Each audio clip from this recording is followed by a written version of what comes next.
कहानी की शुरुआत हुई साउथ ग्रीस में चल रही बहुत ही खतरनाक जंग को दिखाने से। दोनों ही किंगडम्स यानी राज्य के सिपाही एक दूसरे से पूरी तरह लड़ रही थी। लड़ाई उनके जोरों शोरों पर थी, तलवारबाजी और तीर मार मारकर एक दूसरे को हरा रही थी। सब कुछ तबाह पर बात हो चुका था। बहुत सारे सिपाही और वॉरियर्स यानी योद्धा तो पानी में डूबकर मारे जा चुके थे। इसके बाद जब सब कुछ शांत हुआ तो एक खतरनाक और मगरूर राजा जो अच्छा नहीं था, वो साउथ ग्रीस के राजा के पास जाकर उसे लड़ाई के लिए ललकारता है, क्योंकि वो दोनों दुश्मन थे। साथ में वो अपनी काफी बड़ी फौज भी लेकर गया था। साउथ ग्रीस के राजा को लगा कि ये हमला करने के लिए आ रहा है, तो उसने अपने सिपाहियों को कहकर तलवारों और तीरों का रुख उनकी तरफ करवा दिया। फिर जब साउथ ग्रीस का राजा खुद सामने आया तो बुरा राजा उसके सामने एक शर्त रखता है कि हम जंग तो लड़ेंगे, पर इसमें सिर्फ तुम्हारी और मेरी लड़ाई होगी। सिपाही बिल्कुल आगे नहीं आएंगे, क्योंकि हम उनका खून नहीं बहाएंगे। हम में से जो भी जीतेगा वो अपने किंगडम के साथ साथ दूसरे किंगडम का भी हकदार होगा। जीतने वाले को वहाँ का सब कुछ जैसे कि दौलत, शोहरत, इज्जत सब मिलेगा। साउथ ग्रीस का राजा इसके लिए मान गया, जिसके साथ ही दोनों की खतरनाक लड़ाई छिड़ गई। एक दूसरे पर जोरदार तलवार का हमला हुआ। साउथ ग्रीस का राजा जैसी तलवार से बुरे राजा का सर काटने लगा, वो साइड पर हटकर बैठ जाता है। फिर दोनों तलवारों से लड़ते रहे। बुरे राजा ने भी उस पर वार करके सर काटना चाहा, लेकिन वो भी घूमकर साइड में हो गया। यानी दोनों ही एक दूसरे को बराबर की टक्कर दे रही थी। लेकिन एक वक्त ऐसा आया जब बुरा राजा उस पर भारी पड़ना शुरू हो गया। वो उस पर जोरदार वार कर रहा था, लेकिन जब साउथ ग्रीस का राजा उसकी वार को रोकने में नाकाम रहा तो बुरे राजा ने मुक्का मारकर उसे पीछे कर दिया, जिससे वो और कमजोर हो गया, क्योंकि वार उसके सीने पर हुआ था। लेकिन बुरे राजा ने दोबारा लड़ने के लिए उसकी तरफ तलवार फेंकी। वो जैसी तलवार पकड़कर लड़ने के लिए उठा, फिर से बुरे राजा ने तलवार पर वार करके उसे रोक दिया। अब बुरा राजा इतने जोश में आ गया था कि तलवार वहीं जमीन में गाड़कर हाथों से लड़ने लगा, लेकिन दूसरा राजा अभी भी तलवार से लड़ रहा था। बुरे राजा ने उसकी तलवार पकड़कर उस पर वार किया, फिर गर्दन से पकड़कर उसे हवा में कर दिया। इसके बाद जोर से जमीन पर पटक के मारा। राजा जब ढेर हुआ तो बुरे राजा ने उसके सर पर वार करके उसके हेलमेट ही अलग कर दिया। फिर हेलमेट को तलवार पे रख के हवा में लहरा दिया, जो जीतने की निशानी थी। और इस तरह उसने बुरी तरह साउथ ग्रीस के राजा को हरा दिया, जिससे उसके सिपाही तो बहुत खुश हुए, झूम उठे, लेकिन साउथ ग्रीस के लोगों के मुंह लटक गए और वो भी अब बुरे राजा को अपना राजा समझकर उसके सामने घुटने टेककर बैठ गए, अपने सर झुका लिए। जीतने के बाद जब बुरा राजा अपने महल आया तो उसकी वाइफ यानी रानी, जो बहुत अच्छी थी, उससे पूछने लगी कि तुमने साउथ ग्रीस के राजा पर हमला क्यों किया, जबकि उसने तो हमें कुछ कहा भी नहीं था, वो तो अच्छा था। जिसमें राजा जवाब देता है, मेरी जान, ये मैंने तुम्हारे लिए किया है। रानी बोली, झूठ, तुमने मेरे लिए नहीं बल्कि अपने लिए, दौलत, शोहरत, ताकत के लिए किया है। इस बात को लेकर इनकी बहस हो गई। रानी नाराज होकर यहाँ से चली जाती है, जिससे हम समझ गए कि इनके बीच के ताल्लुक खास अच्छे नहीं है। रानी बहुत परेशान थी, इसीलिए वो गॉडेस यानी देवी के मंदिर गई। रो रो कर उन्हें पुकारने लगी, कहती है, गॉडेस बाहर आइए, मुझे आपकी मदद चाहिए। फिर जब गॉडेस वहाँ आई तो वो रानी को संभालती है। रानी उन्हें बताती है कि मैं अपने हस्बैंड यानी बुरे राजा के जुल्म से तंग आ चुकी हूँ, कैसे भी करके इस सबसे छुटकारा हासिल करना चाहती हूँ, तो बताए मैं क्या करूँ। गॉडेस कहती है कि अगर तुम चाहो तो मैं तुम्हें एक बच्चा दे सकती हूँ, जो तुम्हारे हस्बैंड के इन सारे जुल्मों को खत्म करके बुराई के खिलाफ लड़ेगा। रानी बोली, पर मैं अपने हस्बैंड को पसंद नहीं करती, एक बच्चा हमारा पहले ही है, दूसरा बच्चा नहीं चाहती उससे। इस पर फौरन गॉडेस बोली, अपने हस्बैंड से नहीं, मेरे हस्बैंड गॉड ज़्यूस से, क्योंकि वो भी ऐसा चाहते हैं। तुम्हारे लिए उनमें हमदर्दी है, तुम उन्हें बहुत पसंद हो। अगर तुम चाहो तो उनका बच्चा पैदा कर लो, जो तुम्हारे हस्बैंड के जुल्म से तुम्हें छुटकारा दिलवाएगा और सारी दुनिया से बुराई को खत्म कर देगा, क्योंकि जाहिर सी बात है वो ज़्यूस का बच्चा होगा, तो उन जैसी उसमें भी ताकतें होंगी, और तुम उस बच्चे का नाम हरक्यूलिस रखना। अब रानी को कैसे भी करके जुल्म से आजाद होना था, इसीलिए वो मान गई। रात को जब वो सो रही थी तो ज़्यूस वहाँ उसके पास आई, लेकिन वो दिख नहीं रही थी, क्योंकि ना नजर आने वाली ताकत बनकर आई थी, जिन्हें रानी महसूस कर लेती है कि यहाँ ज़्यूस है। तब यहाँ बुरा राजा भी आ गया। वो रानी को इस हालत में देखकर इस ना नजर आने वाली ताकत को महसूस कर लेता है। उसे बहुत गुस्सा आया। चादर हटाकर हर तरफ वो ढूंढने की कोशिश करता है, पर उसे कुछ नहीं मिलता। वो तलवार हर तरफ मारता है कि अगर कोई ताकत होगी तो तलवार से कटने से मारी जाएगी, पर कुछ नहीं होता। उसे इतना गुस्सा आया कि वो रानी को गले से पकड़कर कहता है, बताओ कौन था वो जो तुम्हारे साथ था। पर रानी कुछ नहीं बताती, बस रोती रहती है। गुस्से में बुरा राजा बाहर आकर अपने लोगों के सामने जोर जोर से चिल्लाने लगा कि तभी आसमान से आग नीचे आकर गिरती है, जिसके साथ ही बारिश होने लगी, जिस वजह से बुरे राजा को लगने लगा कि ये काम ज़्यूस का हो सकता है। तो आग बगोला होकर वो आसमान की तरफ देखकर जोर जोर से चीखने लगा। ऐसे ही 9 महीने गुजर गए। रानी का बेटा पैदा हो गया, लेकिन राजा उससे नफरत करता था। उसे बहुत गुस्सा था, क्योंकि वो जानता था कि ये मेरा बच्चा नहीं है बल्कि किसी और का है। लेकिन फिर भी वो रानी के पास जाकर कहता है कि क्योंकि तुम मेरी वाइफ हो और ये तुम्हारा बच्चा है, इसीलिए मैं इसका नाम अल्साइडस रख रहा हूँ। लेकिन याद रखना, ये हमारे बड़ी बेटे की जगह कभी नहीं ले सकता, क्योंकि वो मेरा बेटा है, मेरा खून है, और वही अगला राजगद्दी का हकदार है। मेरे बाद राजा वही होगा। जो कहकर राजा वहाँ से चला गया।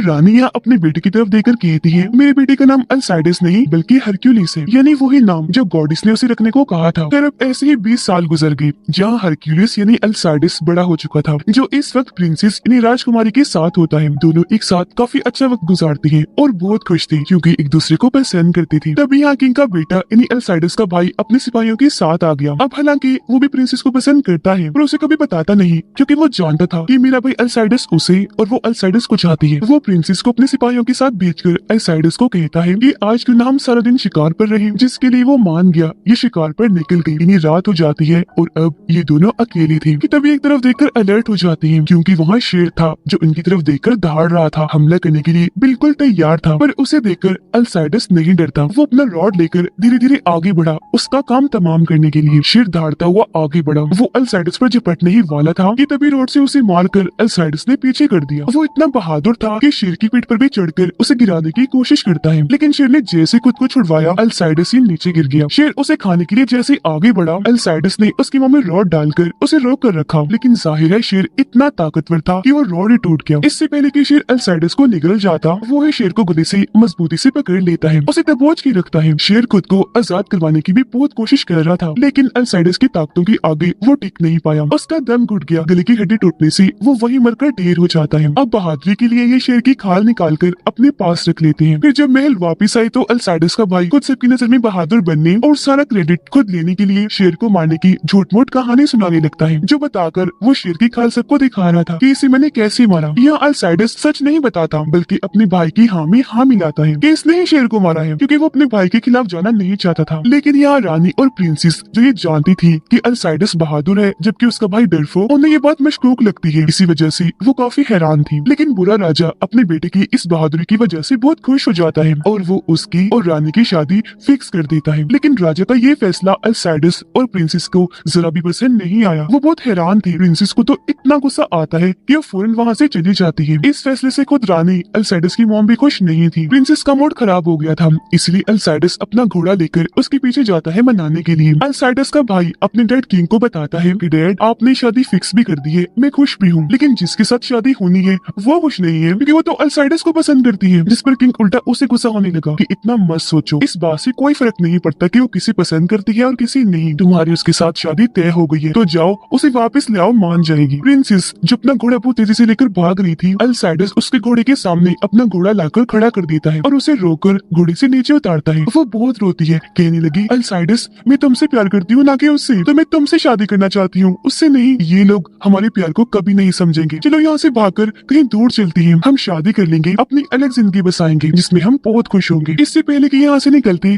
अल्साइडस का भाई अपने सिपाहियों के साथ यहाँ जाता है, इनका पीछे करने लगा, जिसके बाद दोनों को पकड़ लिया जाता है। उसका भाई अल्साइडस को किंग के सामने ले आया। किंग उसे कहता है अल्साइडस मैं जानता हूँ तुम मेरे इस फैसले से खुश नहीं हो, लेकिन तुम्हें मेरा ये हुक्म मानना ही है। वो बोला नहीं, मैं रानी से प्यार करता हूँ और वो मुझसे, तो मैं उसकी शादी किसी और के साथ होने नहीं दूंगा, बेशक वो मेरा भाई ही क्यों ना हो। लेकिन किंग कहता है कि नहीं, कल तुम इजिप्ट मिस्र जा रही हो कैप्टन के साथ, क्योंकि वहाँ जंग चल रही है। अब वो जगह इतनी खतरनाक थी कि वहाँ से कोई भी बचकर वापस नहीं आता, इसलिए किंग उसे वहाँ भेज रहा था ताकि वो मारा जाए, क्योंकि जाहिर है अल्साइडस उसका बेटा नहीं था तो किंग उससे नफरत करता था। अब हालांकि वो चाहता नहीं था, लेकिन क्योंकि किंग का हुक्म था तो उसे मानना ही पड़ता है। पर साथ में वो ये भी कहते हैं कि देखना ये जंग मैं ही जीत कर आऊंगा और पूरे चांद की रात को प्रिंसेस से शादी भी कर लूंगा, क्योंकि वो सिर्फ मेरी है। अब जाते जाते वो अपनी मोम से मिला और यहाँ पहली बार उसे ये राज पता चलता है कि मैं किंग का नहीं बल्कि ज़्यूस का बेटा हूँ। यह रानी उसे रो रो के बताती है कि बेटा ऐसा होना मजबूरी था, तुम्हें इसलिए पैदा किया गया है ताकि तुम अपने सुतेले बाप किंग के जुल्मों को खत्म करके बुराई का भी जड़ से खात्मा करो। और तुम्हारा नाम अल्साइडस नहीं हरक्यूलिस है। लेकिन क्योंकि वो जल्दी में था तो उनकी बात पर गौर किए बगैर ही इजिप्ट के लिए रवाना हो जाता है। काफी टाइम के बाद ही वहाँ पहुंची। पूरा ही इलाका रेगिस्तानी था, लेकिन वहाँ पर कैनिबल्स यानी आदमखोर लोग इन पर हमला कर देते हैं। इनके बीच खतरनाक जंग छिड़ गई, जिनमें कैनिबल ही भारी पड़ रहे थे और वो इनकी बहुत सारे लोगों को मार गिराते हैं और वहाँ जमीन पर उनकी लाशों का ढेर लग जाता है। बचे हुए लोग जब अंदर केव इन्हीं गार में गई तो वहाँ भी अचानक उन पर तीरों का हमला हो जाता है, लेकिन ये लोग अपने अपने शील्ड्स आगे करके जैसे तैसे खुद को बचाते हैं, जिसके बाद दोनों फौजें एक दूसरे के आमने सामने आकर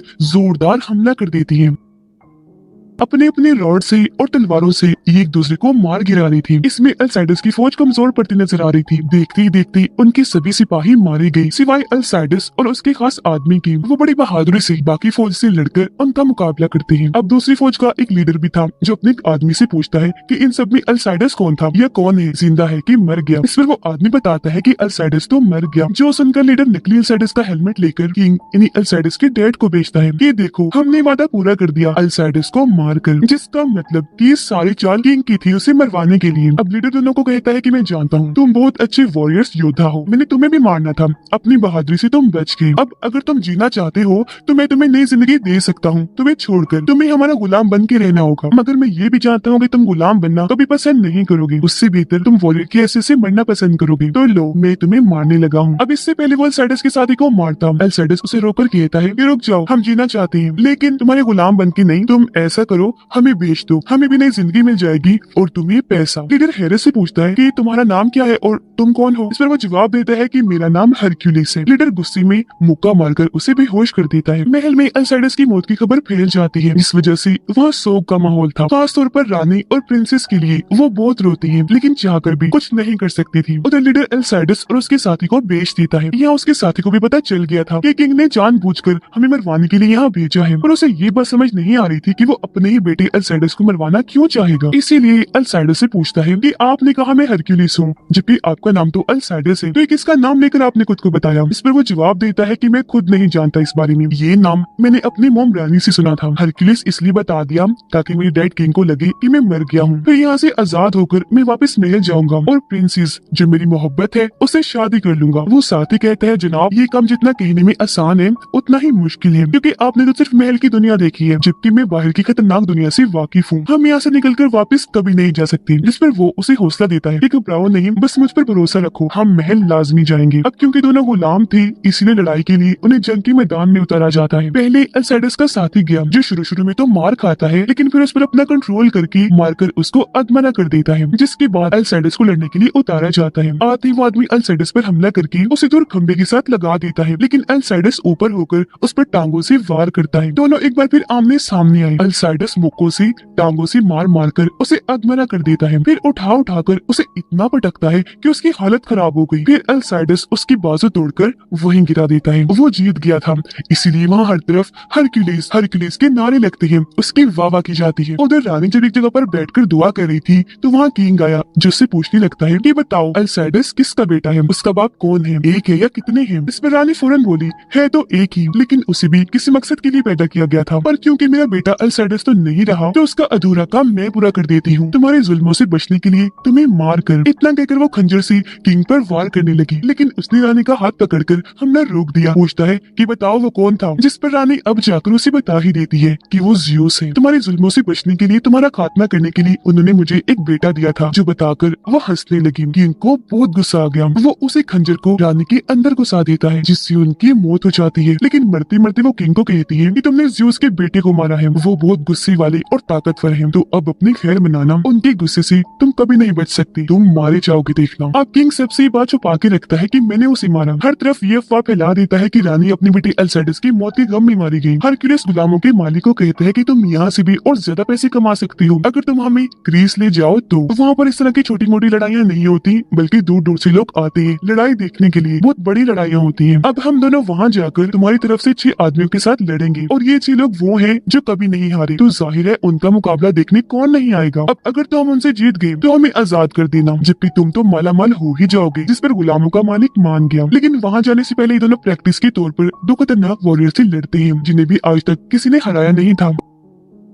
पर क्योंकि हरक्यूलिस और उसका साथी भी बेहतरीन वॉरियर्स थे, किसी से कम नहीं थे, तो ये भी उनका डटकर मुकाबला करते हैं। यहाँ उनकी खतरनाक लड़ाई छिड़ गई। पहले अल्साइडस लड़ने के लिए आया, लेकिन वॉरियर उसे दूर फेंक देता है। उसका साथी आगे बढ़ा, अपने रॉड से उसके मुंह पर वार करता है, जबकि अल्साइडस भी तब तक उठकर उसे खूब मारा था। वो उसे 2 पहाड़ों के बीच फंसा देता है। लेकिन जब अल्साइडस ने देखा कि मेरे दोस्त की जान को खतरा है, तो फौरन वहाँ जाकर अगला वार होने से पहले ही उसे बचा लेता है, जिसके बाद दोनों दोबारा से उन वॉरियर से लड़ते हुए आखिरकार उन्हें हरा देते हैं। लेकिन इस सब में हरक्यूलिस का साथी बहुत जख्मी हो गया था। उसकी हालत देखकर गुलामों का मालिक कहता है ये तो चल भी नहीं सकता, वहाँ लड़ाई क्या करेगा। इस पर हरक्यूलिस का कहना था कि फिक्र ना करो, मैं अकेला ही उनसे लड़ूंगा, जिसके लिए मालिक मान गया। जिसके बाद ये लोग हरक्यूलिस के साथ ग्रीस आ जाते हैं। यह उनके किंगडम का खास आदमी कैप्टन भी था। उसे चुपके से पकड़कर हरक्यूलिस अपने और अपने दोस्त के बारे में बता देता है कि हम जिंदा हैं, जो सुनकर कैप्टन बहुत खुश हो गया। जिसके बाद हरक्यूलिस को जंग के मैदान में उतारा जाता है उन 6 लोगों से लड़ने के लिए, जहाँ वो बड़े आराम से एक हीरो की तरह एंट्री लेता है। फिर दौड़कर उनकी तरफ बढ़ने लगा। हालांकि वो तलवार और रॉड से उसका रास्ता रोकने की कोशिश करने लगे, लेकिन पहले वो एक पर तलवार से वार करके उसे दूर मारता है। फिर वो चलकर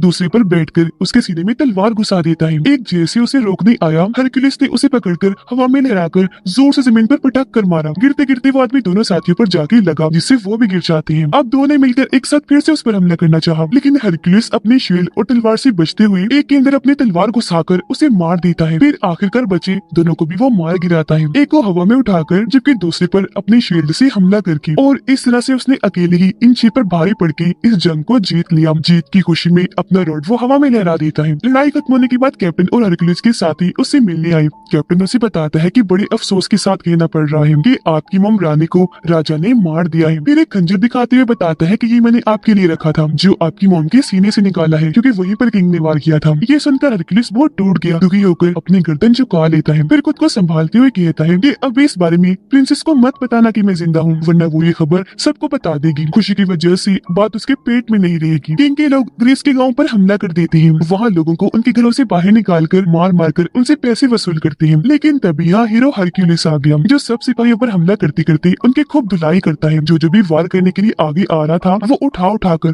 पटक पटक कर उन्हें दूर मारा था, जो देखकर बाकी सिपाही वहाँ से भाग गए। अब उसे इतना बहादुर पाकर गाँव वाले पहचान लेते हैं कि ये कौन है। कहते हैं you are Hercules, son of Zeus god, तो तुम भी एक गॉड हुई। इस पर वो कहता है कि नहीं, मैं गॉड नहीं, आम सा इंसान हूँ। जिसके बाद वो किंग के पास मैसेज भेजता है कि अगली बार इस तरह की हरकत मत करना, कमजोरों पर जुल्म करने की। अब किंग को पता चलता है कि मेरा सिपाही यानी अल्साइडस का साथी जिंदा है, लेकिन उसके साथ एक हरक्यूलिस नाम का आदमी है। तो वो उन दोनों को पकड़ने का हुक्म देता है, पर वो ये नहीं जानता था कि वो हरक्यूलिस और कोई नहीं बल्कि उसका सुतीला बेटा अल्साइडस है। उसका साथी हरक्यूलिस को एक बूढ़ी औरत के पास लेकर गया, जो और कोई नहीं बल्कि गॉडेस है। वो उसे कहती है कि अगर तुम चाहो तो प्रिंसेस से शादी करके अपनी जिंदगी को सार सकते हो, लेकिन हकीकत तो ये है कि तुम्हारी जिंदगी का मकसद कुछ और है, जो तुम्हें तुम्हारी मोहब्बत से बहुत दूर लेकर चला जाएगा। लेकिन हाँ, तुम अपने डैड ज़्यूस पर भरोसा रखो, वो तुम्हें ताकतें देंगे जिससे तुम उस किंग का खात्मा कर देना। इस पर गुस्से में हरक्यूलिस बोला कि जब सारे लोगों को मारा जा रहा था, जब मेरी मोम को मारा गया, तब मेरे डैड ज़्यूस कहाँ थी? तब उनको होश नहीं थी, वो नहीं बचा सकते थे उन सबको। गॉडेस बोली वो हमेशा तुम्हारे साथ हैं, बस तुम्हें उन पर भरोसा करने की जरूरत है, ताकतें वो तुम्हें खुद ही दे देंगे। उधर अल्साइडस का भाई प्रिंसेस पर दबाव डालता है कि मान जाओ, शादी कर लो मुझसे। इस पर वो कहती है कि कभी सोचना भी मत, मुझे तुम बिल्कुल भी पसंद नहीं हो, मैं मरना पसंद करूंगी, तुमसे शादी करने से बेहतर। जिसके बाद प्रिंसेस वहाँ से जाकर छत से कूदकर अपनी जान लेने की भी कोशिश करती है, लेकिन तभी कैप्टन वहाँ आकर उसे बचा लेता है और अब उसे बता ही देता है कि अल्साइडस जिंदा है और जो हरक्यूलिस है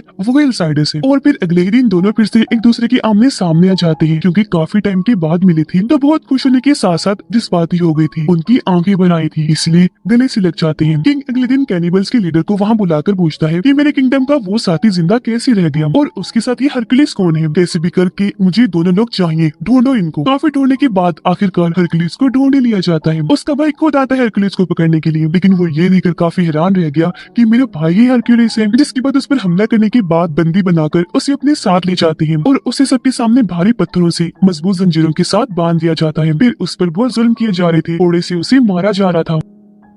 अब किंग उसे घूरकर सब लोगों को बताता है कि देखो, ये ज़्यूस का बेटा है हरक्यूलिस, जो खुद बंधा हुआ है, मार खा रहा है, अपनी जान बचा नहीं सकता, तुम लोगों की खाक बचाएगा। ये कहकर वो उसे और मरवाता है। फिर कैप्टन को भी मरवा देता है, क्योंकि वो हरक्यूलिस का साथी था। और अब किंग जैसे उसके दूसरे साथी को मरवाने वाला होता है, हरक्यूलिस आसमान की तरफ देखकर अपने डैड का नाम लेता है, ज़्यूस, मुझे आप पर भरोसा है। उसका ये कहना ही था कि हरक्यूलिस के अंदर अलग ही ताकत आ गई, जबकि बादल भी गरजने लगे। हरक्यूलिस इतना मजबूत हो गया कि जोर लगाकर वो अपनी जंजीरों को भी तोड़ लेता है, लेकिन जंजीरों के साथ 2 भारी पत्थर भी टूट गए। अब उसका ये रूप देखकर सब दंग रह गए। किंग उसे मारने का हुक्म देता है, लेकिन जो कोई भी आगे आ रहा था वो उन पर पत्थरों से हमला करता जा रहा था। बाकी लोग डरकर वहाँ से भाग गए, जिससे वहाँ अफरा तफरी मच जाती है। जंजीरों को घुमा घुमा कर वो पत्थरों से सभी सिपाहियों को मारता जा रहा था। ऐसे उसने बहुत सारे लोगों को उठा उठाकर पटक कर मार दिया, जिसका फायदा उठाकर किंग अपने बाकी लोगों को लेकर वहाँ से भाग गया। हरक्यूलिस अपने बाकी साथियों को लेकर किंग से लेने के लिए निकल जाता है। और ये वही पूरे चांद की रात थी जब प्रिंसेस की शादी उसके भाई से होने वाली थी, लेकिन अभी वो इनकार कर रही थी। अब हरक्यूलिस किले के सिपाहियों के पास आया, कहता है अब तुम्हें सही और गलत का फैसला करना है, तुम्हें किंग या मुझ में से किसी एक को चुनना है। वो जालिम मतलबी किंग है, जबकि मैं अब सबको प्रोटेक्टर, ख्याल रखने वाला, सबको बचाने वाला। जिस पर अब जाहिर है वो सिपाही हरक्यूलिस का ही साथ देते हैं, उसी के लिए नारे लगाते हैं। और अब हरक्यूलिस इन सबको लेकर किंग के महल में गया। किंग और उसके बेटे को लेने के लिए चैलेंज करता है। किंग बाहर आया, कहता है कि मेरा बेटा तो प्रिंसेस तुम्हारी मोहब्बत से शादी करने के लिए गया हुआ है, तो लड़ाई के लिए सिर्फ मैं आया हूँ। जो कहकर वो छोटी सी मशाल फेंकवाकर हरक्यूलिस और उसके सिपाहियों की चारों तरफ आग लगवा देता है और फिर अपने सिपाहियों को हरक्यूलिस के सिपाहियों पर हमला करने के लिए कहता है। लेकिन हरक्यूलिस उसे रोकर कहता है स्टॉप, रुक जाओ, ये जंग तो तुम्हारी और मेरी है ना? तो बस तुम्हें और मुझे ही लड़ना चाहिए और हम में से जो भी जीतेगा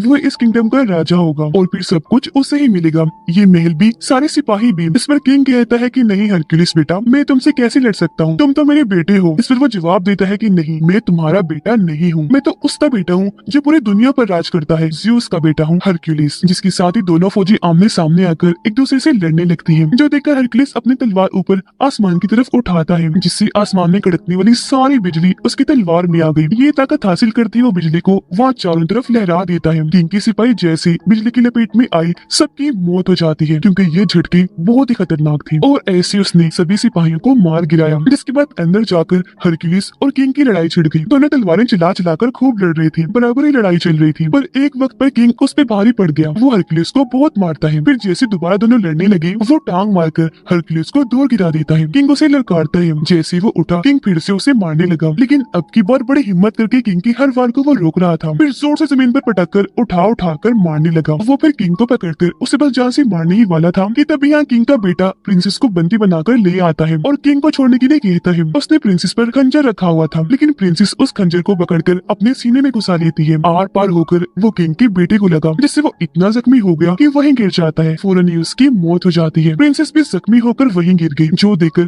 हरक्यूलिस जोर से दहाड़ता है। उसे इतना गुस्सा आ गया कि वो दोबारा किंग से लड़ने लगा। इस बार वो बहुत जोश से लड़ रहा था। वो किंग को बहुत मारता है, तलवारों से जिस्म के अलग अलग हिस्सों पर वार करके उसे दूर उठाकर मारता है। हालांकि वो खुद को बचा रहा था, लेकिन इस बार हरक्यूलिस के आगे कमजोर था। हरक्यूलिस उसे उठाकर दूर मारता है, फिर कूद कर उसके पास आया और अपने खंजर को किंग के सीने में जोर से घुसा देता है। किंग की मौत हो गई और इस तरह उसने अपनी मौत का बदला ले लिया। किंग के खात्मे के साथ साथ उसके जुल्म भी अब खत्म हो जाएंगे। जैसे वो प्रिंसेस के पास आया, ये देखकर काफी खुश हो गया कि वो जिंदा है। जिसके कुछ अरसे के बाद उनकी शादी हो गई, जो वो चाहते थे। वो हंसी खुशी रहने लगे, जहाँ उनका क्यूट सा प्यारा सा बेटा पैदा हुआ, जो अगला प्रिंस बनेगा। उनकी फैमिली पूरी हो गई और वो बहुत खुश थे। उनकी हैप्पी सी लाइफ को दिखाते हुए इस मूवी की भी हैप्पी सी एंडिंग हो जाती है।